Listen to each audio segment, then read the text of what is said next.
Proportional. आप तब तक इसका स्टेटमेंट नोट डाउन कर सकते हो। Hi everyone, welcome to the YouTube channel of ChemLover. So today we are going to discuss law of reciprocal proportions. This is the fourth law, laws of chemical combination. तब तक आप इस statement को लिख सकते हो, फिर मैं एक्सप्लेन करूंगा ये स्टेटमेंट। मैंने स्टेटमेंट पहले ही लिख के रखा है, अदरवाइज हमें बहुत टाइम लगता है फिर, isn't it? जब तक बच्चे ज्वाइन करेंगे आप लोग इस स्टेटमेंट को लिख सकते हो या इसका स्क्रीनशॉट ले सकते हो। तो ये है हमारे पास law of reciprocal proportions. This law is not given in NCERT, but this is also important. This law is also important, although it's not in NCERT, but this is also important. Law of reciprocal proportions है। This is law of reciprocal proportions. कभी कभी हम आगे इसको chemistry में use करेंगे, that's why इसको पढ़ना जरूरी है। Law of reciprocal proportions. देखो, अगर हम इसके स्टेटमेंट पे जाएंगे, this law states that if two elements combine separately with a fixed mass of the third element, बहुत ही इंपॉर्टेंट स्टेटमेंट है। इसको अगर हम देखेंगे, if two elements combine, मतलब हमारे पास दो एलिमेंट्स होंगे, they combine separately with a fixed mass of the third element, मतलब मेरे पास दो एलिमेंट्स हैं and they combine separately with a fixed mass of third element. For example, दो एलिमेंट्स मेरे पास एलिमेंट A है, एलिमेंट B है, and these two elements combine separately with a fixed mass of the C element. Let us take the fixed mass of the C is fixed. They combine separately, मतलब A will combine with the C and B will combine with the C to form two compounds. यहाँ पे एक compound बनेगा, let us see, ये एक compound यहाँ से बन गया compound A और यहाँ से compound B बन गया, isn't it? If two elements combine together separately with a fixed mass of third element, इसका mass में fixed लेना है, fixed mass with a fixed mass of the third element, तो क्या होगा, जो इस fixed mass में दो different elements का ratio होगा, mass ratio होगा, वो bear करेगा simple whole number ratio किसके साथ? अगर ये आपस में combine करेंगे, बनाएंगे एक और compound, let us say compound C। तो इस चीज को मैं एक्सप्लेन करूंगा with the help of example, तब जाके ये मोर क्लियरली समझ में आएगा। बता, एग्जांपल ले लो, मैं तो स्टार्ट करूं, मैं एग्जांपल लेना, मैं करूं स्टार्ट एग्जांपल लेना, तो इसके बदले में एग्जांपल लूंगा सो दैट आपको क्लियरेंस आ जाएगी। लेट अस टेक एग्जांपल लेंगे तभी जाके ये इस लॉ का स्टेटमेंट क्लियर हो जाएगा, isn't it? So let us take example of this law. Example which can explain this law. For example, मेरे पास दो एलिमेंट्स है, मेरे पास कार्बन है एक एलिमेंट और मेरे पास सल्फर है एक element. These are two elements. These two elements combine with a fixed mass of third element. Let me take the third element is oxygen. They combine with a fixed mass of the oxygen to form two different compounds. बताओ, अगर sulphur oxygen से मिलेगा तो कौन सा compound बनेगा? SO2, isn't it? अगर carbon oxygen के साथ मिलेगा तो कौन सा कंपाउंड बनेगा? CO2, isn't it? तो इनके केस में देखो, कार्बन का मास कितना है? कार्बन का मास 12 है। ऑक्सीजन का मास कितना है? एक ऑक्सीजन का 16, दो ऑक्सीजन का 32 होगा। यहाँ पे सल्फर का मास कितना है? 32 है। ऑक्सीजन का मास कितना है? 32। तो देखो, कार्बन और सल्फर कंबाइन होते हैं with fixed mass of the oxygen. Oxygen का मास यहाँ पे फिक्स्ड है, दैट इज 32, और यहाँ पे भी ऑक्सीजन का मास फिक्स्ड है, that is 32।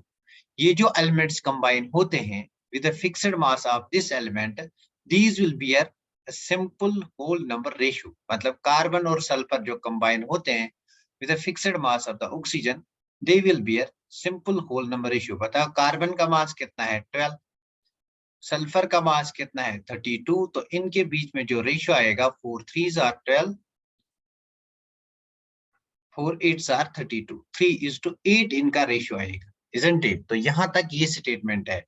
If two different elements combine separately with a fixed mass of the third element, मतलब two different elements, carbon and sulfur, combine separately with a fixed mass of the oxygen, the ratio of masses in which they combine are either the same or in simple multiple ratio. मतलब इनका ratio of the mass जो है, that will be simple whole number ratio, isn't it? बात यहाँ तक clear हो गई। अब आगे देखते हैं, अब आगे क्या लॉ कहता है। अगर ये दोनों आपस में कंबाइन होंगे, they will form another compound. तो यहाँ पे कौन सा कंपाउंड बनेगा? Carbon disulphide. कार्बन डाइसल्फाइड में अगर हम मास देखेंगे, कार्बन का 12 मास और सल्फर का 32 है, दो सल्फर एटम्स का 64 होगा। तो यहाँ पे जो रेशियो आया in carbon disulphide, the ratio is 12:64। अब इसका सिंपल रेशियो बनाएंगे तो क्या आएगा? 4 3s are 12, 4 16s are 34। अब ये जो कंपाउंड थर्ड कंपाउंड बन गया, this will bear a simple whole number ratio with these elements which combine with a fixed mass of the third element। मतलब इसके मास का रेशियो और इसके मास का ratio, they will bear simple ratio। मतलब कहने की बात क्या है, इनका रेशियो क्या है? 3/8 और इसका रेशियो क्या है? 3/16। ये आपस में सिंपल रेशियो बियर करेंगे, 3 से 3 कट हो जाएगा। This will be equal to 8/16। 8 1s are 8 2s are, तो सिंपल रेशियो होगा 1:2। They will be simple whole number ratio. Clear हुआ सबको ये ला? बता, ये ला सबको क्लियर हुआ? अगर एग्जाम में आएगा तो कैसे पहचानोगे इस ला को? जहां पे 3 एलिमेंट्स आपस में कंबाइन होंगे, तो वहां थ्योरेटिकली आप इस क्वेश्चन को निकाल सकते हो कि 3 एलिमेंट्स कंबाइन होते हैं। बता, क्लियर हुआ सबको ये ला एग्जाम्पल से? देखो अब मैं स्टेट करूंगा, when two different elements combine with a fixed mass of third element to form two different compounds, isn't it? The different elements which combine with a fixed mass of another element, they bear a simple whole number ratio. And if these two elements combine together, the ratio obtained from here also bears a simple ratio with these elemental ratio when they combine with a fixed mass of third element। हाँ हाँ, अभी बताऊंगा ना किसने दिया है कम। मतलब ये स्टेटमेंट आपको क्लियर हुआ? एक और एग्जांपल ले लो, कोई बात नहीं, इसका स्क्रीनशॉट ले लो, एक और एग्जांपल ले लो। Take the screenshot, I will take one more example. एक और एग्जांपल मैं लूंगा, आप इसका स्क्रीनशॉट ले। हाँ, रिचर ने दिया था, वेरी गुड, ये रिचर ने दिया था। स्क्रीनशॉट हो गया? Raise your hands if you are taken the screenshot. Very good. तो नेक्स्ट एग्जांपल पे जाते हैं। नेक्स्ट एग्जांपल, इसकी एक और एग्जांपल करते हैं। फॉर एग्जांपल, मेरे पास दो एलिमेंट्स हैं, एक मेरे पास सल्फर है और एक और एलिमेंट है मेरे पास oxygen. These combine with a fixed mass of the third element, for example hydrogen के साथ कंबाइन करेंगे, तो यहाँ से दो डिफरेंट कंपाउंड्स बनेंगे। बताओ, हाइड्रोजन और ऑक्सीजन मिलेगा तो कौन सा कंपाउंड बनेगा? वाटर बनेगा। हाइड्रोजन और सल्फर कंबाइन करेंगे तो कौन सा कंपाउंड बनेगा? H2S, हाइड्रोजन सल्फाइड बनेगा। अब यहाँ पे देखो, इसका मास हाइड्रोजन का 1, दो हाइड्रोजन एटम्स है मतलब 2, ऑक्सीजन का 16 है। यहाँ पे देखो 2:32, सल्फर का 32 है एटॉमिक मास। तो देखो these two elements they combine with the fixed mass of the hydrogen. तो यहाँ पे अगर आप देखोगे, हाइड्रोजन का 2 जो है इट्स अ फिक्स्ड मास, तो इसको छोड़ना है। बाकी यहाँ पे जो दो एलिमेंट है, that is sulphur and oxygen, they will bear a simple ratio. तो देखो इनका सिंपल रेशियो क्या होगा? 32:16, that is 16 1s are 16 2s are, मतलब इसका रेशियो आएगा 2:1। यहाँ तक क्लियर? अब अगर ये एलिमेंट्स आपस में कंबाइन होंगे तो they will form another compound. कौन सा कंपाउंड बनेगा? Sulphur dioxide. यहाँ पे अगर रेशियो देखोगे तो सल्फर का मास कितना है? 32, O2 का मास कितना है? 32। रेशियो क्या आएगा? 1:1। अब लॉ क्या कहता है कि यहाँ से जो रेशियो आपको मिल गया और यहाँ से जो रेशियो आपको मिल गया, they will be a simple whole number ratio. मतलब इसका रेशियो डिवाइड बाय इसका ratio, 2 divide by 1 divide by 1 divide by 1, ये रेशियो डिवाइड बाय ये रेशियो, तो ये किसके बराबर आएगा? This will be equal to 2/1। मतलब यहाँ पे सिंपल होल नंबर रेशियो क्या आएगा? 2:1। आई होप सबको ये लॉ क्लियर हुआ। यहाँ तक बता कि ये लॉ सबको क्लियर हुई? आप मुझे बता, ये लॉ सबको क्लियर हुई? हाँ, क्रिस्टल क्लियर, वेरी गुड। बहुत ही इंपॉर्टेंट लॉ है अपने आप में, आगे आने वाले चैप्टर्स में कहीं पे इसका यूज आएगा। वेरी गुड, बहुत बढ़िया। अब इसके रिलेटेड आप कुछ थ्योरेटिकल पॉइंट्स लिखो, इस लॉ के रिलेटेड कुछ थ्योरेटिकल पॉइंट्स जो हैं दे आर इंपॉर्टेंट। तो पॉइंट नंबर 1 देखो, नेक्स्ट पेज में लूंगा, आप इसका स्क्रीनशॉट जल्दी से ले लो। Raise your hands if you have taken the screenshot. Screenshot जल्दी से ले लो, हम नेक्स्ट पॉइंट पे जाते हैं। 2-3 पॉइंट्स इस लॉ के लिए इंपॉर्टेंट है, वो लिखिए। ओके, तो पॉइंट नंबर 1 लिखो, ये लॉ किसने दिया था? This law was given by Richter. This law was given by Richter in 1794. तो this law was given by Richter in 1794। ये पहला इंपॉर्टेंट पॉइंट है। कभी आ सकता है कौन सा लॉ किसने दिया है, डेट याद नहीं रखना है, यहाँ पे डेट पे क्वेश्चन नहीं आते। तो नेक्स्ट इंपॉर्टेंट पॉइंट जो है, इस लॉ को हम और नाम भी देते हैं। इस लॉ का एक और नाम है, this law is known as law of equivalent proportions. It is known as law of equivalent proportions. Equivalent proportions, law of equivalent proportions. इस लॉ का एक और नाम होता है, it is known as law of permanent ratios. Law of permanent ratios. तो ये बातें याद रखनी है, कभी क्वेश्चन एग्जाम में आ सकता है। लॉ ऑफ परमानेंट रेशियोज, तो क्वेश्चन कैसे आ सकता है? क्वेश्चन आ सकता है लॉ ऑफ रेसिप्रोकल प्रोपोर्शंस में आरपी लिखूंगा। Reciprocal proportions is also known as law of reciprocal proportions is also known as. Question यहां से आ सकता है नंबर फर्स्ट, ये नंबर फर्स्ट होगा option number 1, law of equivalent proportions. It's also known as law of, मैं लिखूंगा equivalent proportions, EP short में लिखूंगा बिकॉज यहाँ पे लिखा हुआ है। Number second, law of permanent proportions, law of permanent ratios, law of permanent ratios PR लिखूंगा मैं। Number third, law of multiple proportions, law of multiple proportions, isn't it? Law of multiple proportions. Number 4, law of definite proportions, law of definite proportions. बता इस law का या fourth option में लगाऊंगा। Fourth option is a and first and second. First and second, तो what is the answer? First and second is the answer. हाँ, first and second, इस law को और दो नाम देते हैं। It is known as law of equivalent proportions और it is also known as law of permanent proportions. तो आंसर क्या बनेगा? Both first and second, isn't it? Both first and second. मतलब इसके नीचे अब ऑप्शन होंगे, ये ऑप्शन नंबर ए है, ऑप्शन नंबर बी होगा only first, option number C होगा first second and third, and option number D हो सकता है ओनली सेकंड। तो यहाँ से हमें चूज करना है। इस न्यू ट्रेंड फॉलोइंग क्वेश्चंस, तो ऑब्जेक्टिव क्वेश्चंस का न्यू ट्रेंड है। ये बहुत डिफिकल्ट टाइप ऑफ क्वेश्चंस होते हैं जहां पे आपको स्टेटमेंट ए पता होता है, बी पता नहीं होता है, वहां पे हम फंस जाते हैं, इजंट इट? तो इसका आएगा, डी नहीं आएगा यार। It is also known as law of equivalent proportions, isn't it? मतलब ये भी आएगा, it is known as law of equivalent proportions. It is known as law of permanent ratios, मतलब first and second, first and second A part, isn't it? बेटा clear हो गया ये law? ये लॉ सबको क्लियर हो गया? इसीलिए इस लॉ को कैसे भी डिफाइन करते हैं, सब्सटेंसेस ऑलवेज कंबाइन और react in the ratio of their equivalent masses. Short में अगर इस लॉ का स्टेटमेंट आएगा तो आप इसका स्टेटमेंट लिख सकते हो कि substances according to this law, substances always combine in the ratio of their equivalent masses। अभी आपको equivalent mass का concept पता नहीं है, इसी यूनिट में आगे 2-3 लेक्चर्स के बाद मैं आपको सिखाऊंगा equivalent mass होता क्या है, in the ratio of equivalent weights or equivalent masses।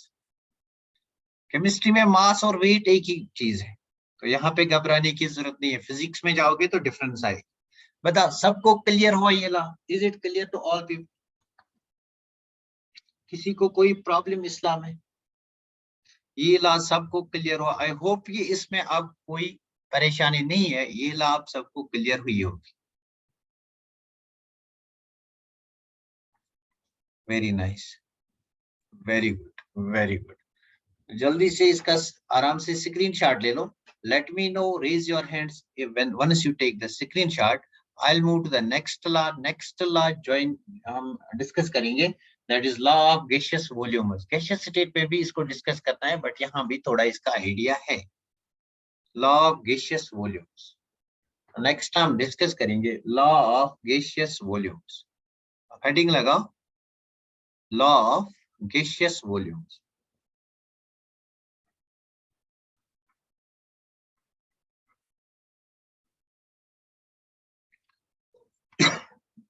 Law of gaseous volumes.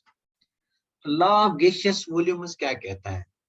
पहली इंपॉर्टेंट बात जो है, जो लॉ ऑफ गैसियस वॉल्यूम्स है, as the name indicators, as the name indicators, यहाँ पे देखो, कंसंट्रेट करो यहाँ पे, जो लॉ ऑफ गैसियस वॉल्यूम्स है। हाँ, पहला जो इम्पोर्टेंट पॉइंट है, it's related to gases, we can apply it to gases. कहाँ पे अप्लाई होगा? ओनली एप्लीकेबल, ये बहुत इंपॉर्टेंट है, only applicable to gaseous species, मतलब किसी भी रिएक्शन में जो गैसियस स्पीशी होंगे उन्हीं पे अप्लाई होगा, ओनली गैसियस स्पीशी पे अप्लाई होगा। फॉर एग्जांपल, अगर मैं आपको फॉर एग्जांपल यहाँ पे कहूंगा, मेरे पास हाइड्रोजन गैस है, it reacts with the oxygen gas and it forms water in the liquid state, water in liquid state, तो इस पे gaseous law apply नहीं होगा, it will be applied only to the species which are in the gas phase। ये पहली important बात है। हाँ हाँ, इसमें प्रेशर टेम्परेचर सब कुछ कांस्टेंट होगा, अभी आएंगे ना।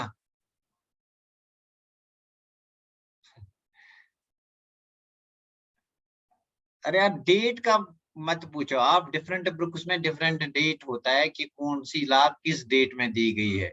सो इट हार्डली मैटर्स कि 1799 में दिया गया है। डेट आपको पूछने वाला कोई नहीं, अमर, डेट आपको पूछने वाला कोई नहीं। तो अगर आप ओपी टंडान पे देखोगे, जो मैंने डेट लिखा है वो उसका डेट है, तो इट हार्डली मैटर्स की डेट, कंसेप्ट पे ध्यान दो, डेट को छोड़ो।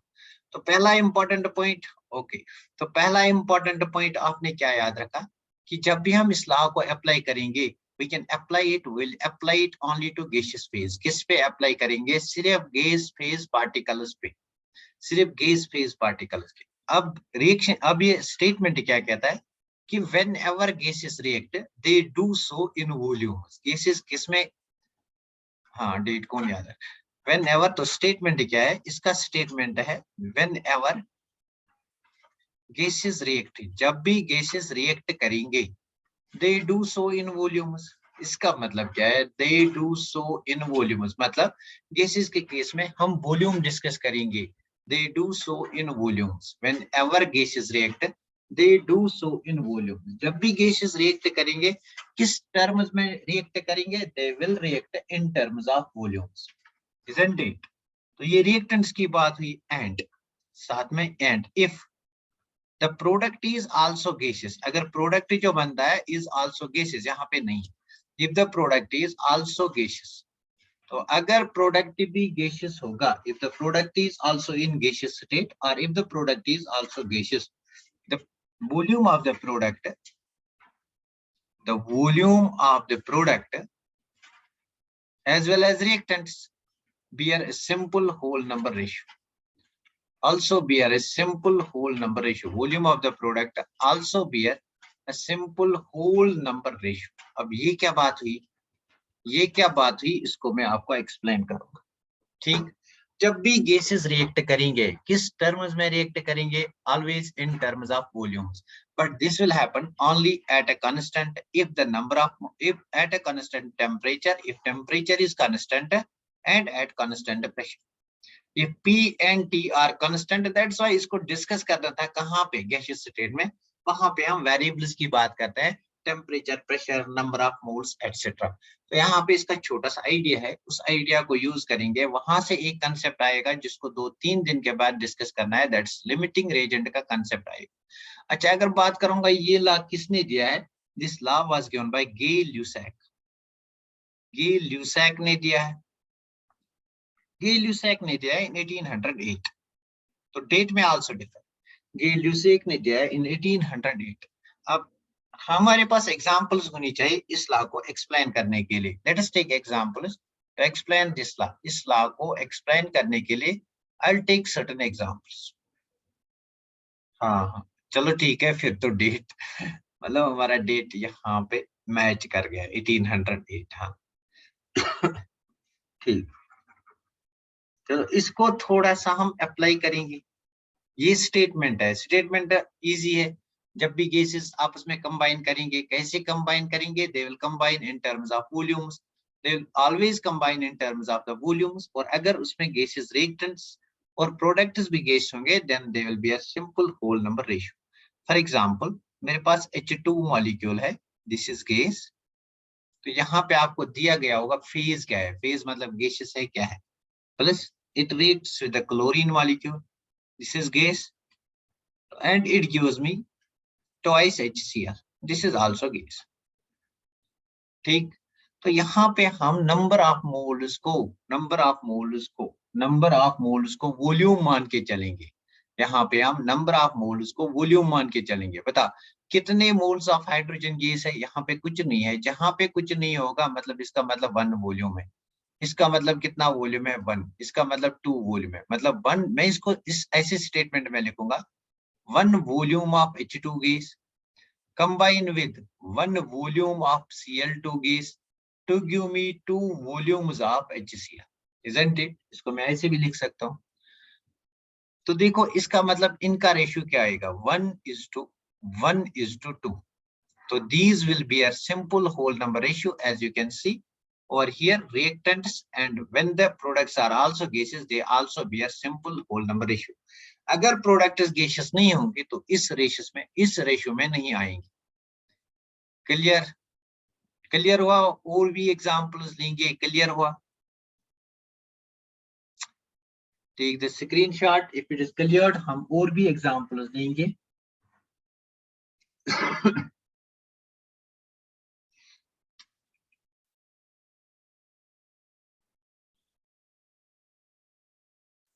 इसका ये भी मतलब है कि अगर मैं 1 लीटर ऑफ हाइड्रोजन गैस लूंगा, इसको मुझे कंबाइन करना है with 1 litre of chlorine gas, तब जाके मेरे पास मिलेंगे 2 लीटर ऑफ HCl। इसका मतलब ये भी है, isn't it? इसका मतलब ये भी है कि अगर मैं इसके 100 ml लूंगा, 100 ml लूंगा, तो एक के लिए एक चाहिए, 100 के लिए 100 ml ऑफ क्लोरीन चाहिए। एक से मुझे 2 बनते हैं, मतलब 100 ml से मुझे 200 ml मिलेंगी, isn't it? इसको कंपेयर फिर किया जाता है। हाँ, वेरी गुड, बहुत बढ़िया, बहुत वेरी नाइस। एग्जाम्पल्स लेंगे अभी, वाटर शाटर का सबका एग्जाम्पल देंगे, डोंट। तो आई होप कि आपने इसको नोट डाउन किया होगा। Let us take different examples. तो let us take one more example. 2 times hydrogen हमारे पास है और ये कंबाइन करेगा with oxygen, it will combine with oxygen and it will result in the formation of water. It will result in the formation of water, reversible reaction है, इसलिए मैंने ऐसे लिखा। और you can write like this, it will result in the form of water. तो क्या बन गया यहाँ पे वाटर? क्या बन गया यहाँ पे वाटर? ये जो वाटर मिला, it's in gaseous form, this is in gaseous form and this is in gaseous form. Clear? अब इसको अगर हम इन टर्म्स ऑफ गैलियोसेक लॉ लिखेंगे तो क्या लिखेंगे? 2 volumes of hydrogen react with 1 volume of oxygen to give me 1 volume of water, isn't it?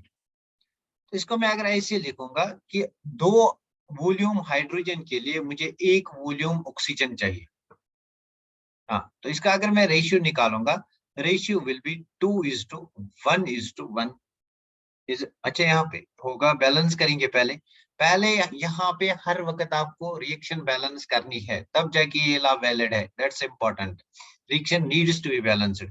तो देखो यहाँ पे 2 हाइड्रोजन है, दिस विल बी 2 टाइम्स, मतलब 2 volumes of hydrogen, this will B 2:1:2। Clear? इसका मतलब ये है कि अगर मेरे पास 100 ml H2 है, तो इसके लिए कितना ऑक्सीजन चाहिए? बता मुझे, 100 ml H2 के लिए इस रिएक्शन में कितना ऑक्सीजन चाहिए? 100 ml H2 के लिए इस रिएक्शन में कितना ऑक्सीजन चाहिए? इस रिएक्शन में, हाँ वेरी गुड, मतलब हमें चाहिए 50 ml ऑक्सीजन। और कंबाइन होके कितना वाटर बनेगा? 2 से 2 बनते हैं, मतलब 100 से 100 बनेगा। 2 से 2 मतलब 1 से 1 बनता है, इजंट इट? यहाँ पे बनेगा 100 ml वाटर। क्लियर? यहाँ पे बनेगा 100 ml वाटर। यहाँ पे बनेगा 100 ml वाटर। क्लियर हुआ? अगर मैं 20 ml लूंगा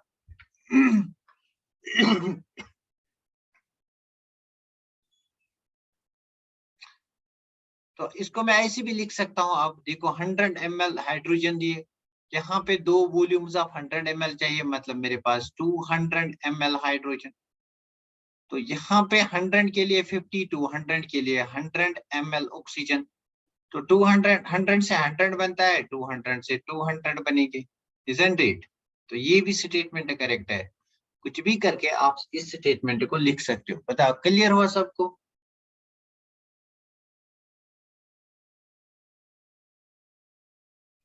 क्लियर हुआ सबको? Then will take one more example, एक और एग्जांपल लेंगे, एक और एग्जांपल लेंगे। हाँ देखो, will take one more example. ये जो एग्जांपल है, दिस इज इंपॉर्टेंट है, this will give rise to new concept, जो 2-3 दिन के बाद डिस्कस किया जाएगा। कोई मुझे बता सकता है ये कौन सी प्रोसेस है? कोई मुझे बता सकता है ये कौन सी प्रोसेस है? ये कौन सी प्रोसेस है? What type of process is this? इस प्रोसेस को क्या कहते हैं? नीट में प्रीवियसली पूछा गया है लास्ट ईयर कि, हाँ बहुत बढ़िया, very good. It is Haber process for the formation of ammonia.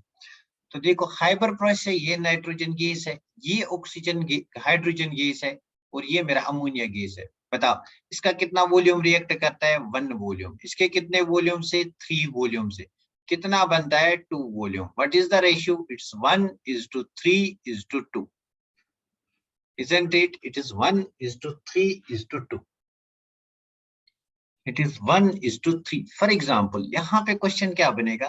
For example मेरे पास 20 ml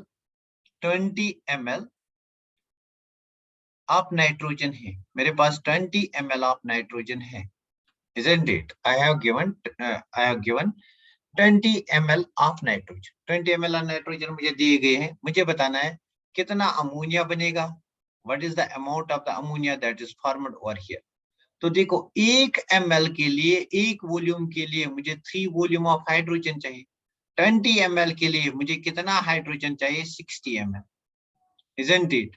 तब जाके मुझे बनेगा, 1 वॉल्यूम से बनते हैं 2 वॉल्यूम ऑफ अमोनिया, तब जाके बनेंगे 40 ml of ammonia, isn't it? यहाँ पे अब कंसेप्ट जो आएगा, दिस मतलब this type of equation, it will give rise to a new concept, उसको कहते हैं concept of limiting reagent, LR का कंसेप्ट।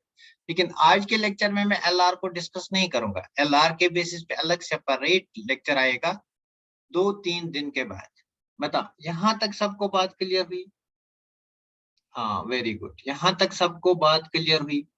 इससे भी लास्ट ईयर 2020 में ऐसा टाइप ऑफ क्वेश्चन आया था, कितने हाइड्रोजन और कितने नाइट्रोजन की नीड पड़ेगी।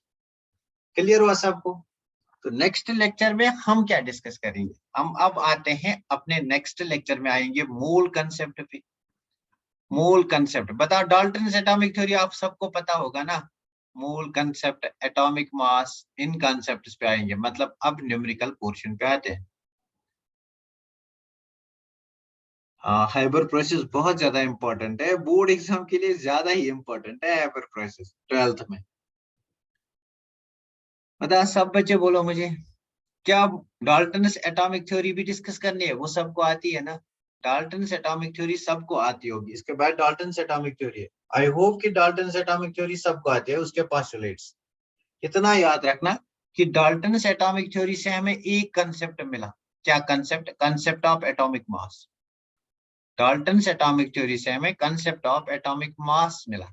तो उस एटॉमिक मास को आगे डिस्कस करेंगे, वहां से पूछेंगे मोल कंसेप्ट पे, मोल कंसेप्ट से फिर स्टैकियोमेट्री पे, और वहीं पे एलआर को डिस्कस करेंगे, इजंट इट?